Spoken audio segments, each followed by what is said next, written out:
रेगिस्तान के बीचों बीच एक अजीबो गरीब कैंप। कहते हैं यहाँ बच्चों को सुधारा जाता है, लेकिन सच तो कुछ और ही है। हर दिन कड़ी धूप में बच्चों को गड्ढे खोदने पड़ते हैं, सिर्फ और सिर्फ गड्ढे। आखिर क्यों? आखिर क्या छुपा है इस वीरान जगह के नीचे? एक लड़का श्रापित परिवार से गलती से यहाँ पहुँच जाता है। क्या ये सिर्फ एक इत्तेफाक है या फिर कोई पुराना श्राप? धीरे धीरे उसे पता चलता है इस कैंप का भयानक इतिहास और उस खजाने का रहस्य जिसके लिए लोग सदियों से पागल हैं। कहानी की शुरुआत होती है कुछ लड़कों से जो जेल के कपड़े पहनकर चिलचिलाती धूप में मजदूरी कर रहे थे। वो सब रेगिस्तान के बीचों बीच गड्ढे खोद रहे थे। उस वक्त बाप बैग नाम के एक लड़के से ये सब सहन नहीं हुआ और उसने जानबूझकर अपना पैर एक सांप से कटवा लिया। इसके बाद सीन शिफ्ट होता है और हम स्टैनली नाम के एक लड़के को देखते हैं जो सड़क पर चल रहा था। अचानक ऊपर से उसके सर पर दो जूते गिरे, जिससे वो भी गिर गया। जूते काफी बढ़िया थे, इसीलिए उसने उन्हें रखने का फैसला किया। पर जब वो जूतों के साथ भाग रहा था तो अचानक पुलिस ने उसे जूते चुराने के जुर्म में गिरफ्तार कर लिया। असल में ये जूते मशहूर फुटबॉल खिलाड़ी क्लाइड लिविंगस्टन के थे, जिसने इन जूतों को दान कर दिया था। अब पुलिस ने स्टैनली के घर जाकर उसके घर वालों को उसकी गिरफ्तारी की खबर दी तो सबको लगा कि ये उनके परिवार पर लगे श्राप की वजह से हो रहा है। इसके बाद कोर्ट में स्टैनली को कैंप ग्रीन लेक में 18 महीने की सजा सुनाई गई। इस कैंप में स्टैनली की मुलाकात मिस्टर सर नाम के एक इंचार्ज से हुई जो काफी कंजूस था। उसने स्टैनली को चेतावनी दी कि कैंप से भागने की कोशिश बिल्कुल मत करना, क्योंकि यहाँ दूर दूर तक कहीं पानी नहीं है। इसके अलावा वहाँ कई जहरीले जानवर भी थे जो आज तक कई लोगों की जान ले चुके थे। फिर उसने स्टैनली को यूनिफॉर्म दी और हर रोज 5 फुट का गड्ढा खोदने को कहा। अगर किसी दिन उसे कोई काम की चीज मिले तो उसे छुट्टी भी मिल सकती है। इसके बाद कैंप के साइकोलॉजिस्ट डॉक्टर पेंडेंस्की ने उसे कुछ लड़कों से मिलवाया। जीरो नाम का एक लड़का वहाँ सबसे छोटा था और वो हमेशा चुपचाप रहता था। फिर लंच के समय स्टैनली ने सबको बताया कि उसे झूठे केस में फंसाया गया है। उसकी ये बातें सुनकर तो जीरो भी बोल पड़ा, जिसे देखकर सभी हैरान हो गए। इसके बाद हम देखते हैं कि 100 साल पहले स्टैनली के परदादा जेम्स को अपने बिजनेस में काफी फायदा हुआ था, पर एक दिन बार्लो नाम के एक डाकू ने उन्हें लूट लिया। इस बात का उनके दिमाग पर गहरा सदमा लगा और वो सड़क पर आ गए। अब कोई चारा नहीं था, इसीलिए उन्होंने एक बड़े आदमी के तबेले में काम करना शुरू कर दिया। वहाँ उन्हें अपने मालिक की बेटी से प्यार हो गया। फिर उसने मैडम जिरोनी नाम की एक ज्योतिषी से पूछा कि लड़की का दिल कैसे जीता जाए, पर जिरोनी ने कहा कि वो लड़की एकदम बेवकूफ है, इसलिए जेम्स को अमेरिका चले जाना चाहिए। पर जेम्स ने उसकी बात नहीं मानी और लड़की के पिता से उसका हाथ मांगने चला गया। पर उसके पिता ने जेम्स को अपनी काबिलियत साबित करने के लिए एक मोटा और बड़ा सुअर लाने को कहा। अब जेम्स फिर से जिरोनी के पास गया और जिरोनी ने उसे एक सुअर का बच्चा देकर कहा कि उसे पहाड़ की चोटी पर ले जाकर झरने का पानी पिलाओ। इसके बाद जेम्स ने वादा किया कि सफल होने के बाद वो जिरोनी को अपने कंधे पर बिठाकर पहाड़ की चोटी तक ले जाएगा, ताकि वहां तपस्या करके वो फिर से जवान हो सके। आखिरकार जेम्स सुअर को लेकर लड़की के पिता के पास पहुंचा, लेकिन वो लड़की तो सच में बेवकूफ निकली और एक अधेड़ उम्र के आदमी को पसंद करने लगी। ये देखकर जेम्स गुस्से में आकर अमेरिका की ओर निकल पड़ा, लेकिन इस चक्कर में उसने जिरोनी से जो वादा किया था वो भूल गया। उसकी इस हरकत से जिरोनी को बहुत गुस्सा आया और उसने जेम्स के पूरे खानदान को ही श्राप दे दिया। वहीं स्टैनली जब कैंप में काम कर रहा था तो अचानक उसे एक प्राचीन पत्थर मिला जो उसने तुरंत ही काउंसलर को दिखाया, पर उन्हें पत्थरों में कोई भी दिलचस्पी नहीं थी। 100 साल पहले वहाँ वार्डन के दादा ट्राउट वॉकर का ही राज था। वहीं पास में रहने वाला सैम नाम का एक लड़का प्याज बेचता था और उसे कैथरीन नाम की एक टीचर से प्यार हो गया। इधर कैंप में स्टैनली एक्सरे और उसके साथियों के ग्रुप में शामिल हो गया और उसे केवमैन नाम दिया गया। एक दिन उसे अपनी माँ का खत मिला जिसकी कहानियां पढ़कर वो बहुत खुश हुआ। तभी जीरो ने उसे पूछा कि क्या वो पढ़ रहा है, क्योंकि जीरो को पढ़ना लिखना नहीं आता था। जीरो चाहता था कि स्टैनली उसे भी पढ़ना लिखना सिखाए, मगर स्टैनली ने इनकार कर दिया क्योंकि वो दिन भर काम करके बहुत थक जाता है। फिर एक दिन खुदाई करते हुए स्टैनली को एक चीज मिली जिस पर केबी लिखा हुआ था, पर अचानक एक्सरे ने वो चीज स्टैनली से छीनकर तुरंत ही काउंसलर को दे दिया ताकि उसे एक दिन की छुट्टी मिल जाए। फिर काउंसलर ने इसके बारे में वार्डन को बताया जो असल में एक औरत थी। इस नई चीज से खुश होकर उसने एक्सरे को इनाम दिया और बाकी सबको उसी गड्ढे को फिर से खोदने के लिए कहा। इसके बाद हम फिर से 100 साल पीछे जाते हैं, जहां सैम मिस कैथरीन से मिलने गया और उसकी टपकती हुई छत की मरम्मत की। धीरे धीरे इन दोनों की दोस्ती प्यार में बदल गई, पर इससे शहर के बाकी मर्द जलने लगे क्योंकि वो भी कैथरीन को लाइक करते थे। एक दिन ट्राउट वॉकर ने कैथरीन से बात की और उसे अपनी फीलिंग्स बताई, पर कैथरीन ने उसे भाव ही नहीं दिया। फिर कुछ दिन बाद ट्राउट ने सैम और कैथरीन को एक दूसरे को किस करते हुए देख लिया और गुस्से में आकर उसने कैथरीन का पूरा स्कूल ही जला डाला। जब कैथरीन ने इसकी शिकायत पुलिस में की तो इंस्पेक्टर भी उसका फायदा उठाने की कोशिश करने लगा। इंस्पेक्टर ने कहा कि सैम ने गोरी लड़की के साथ संबंध बनाए और इस जुर्म के बदले उसे सजाए मौत सुनाई जाएगी।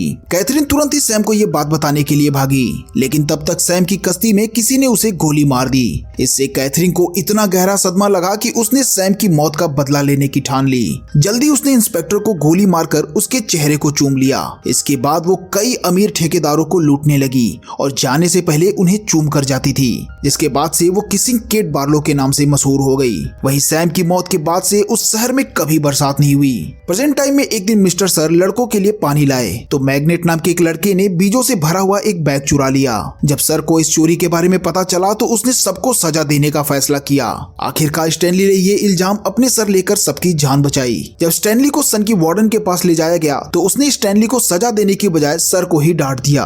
जब स्टैनली वापस लौटा तो जीरो ने उसके भी हिस्से का गड्ढा खोद रखा था, क्योंकि स्टैनली ने उन सबको सजा से बचाया था। उसकी इस हरकत से खुश होकर स्टैनली जीरो को पढ़ना लिखना सिखाने लगा। एक दिन जब वो जीरो को पढ़ा रहा था तो अचानक उसे एहसास हुआ कि गड्ढे से निकली चीज असल में एक लिपस्टिक थी, जिसकी मालकिन कोई और नहीं बल्कि मशहूर केट बार्लो ही थी। तब जीरो ने भी खुलासा किया कि उसका असली नाम हेक्टर जिरोनी है।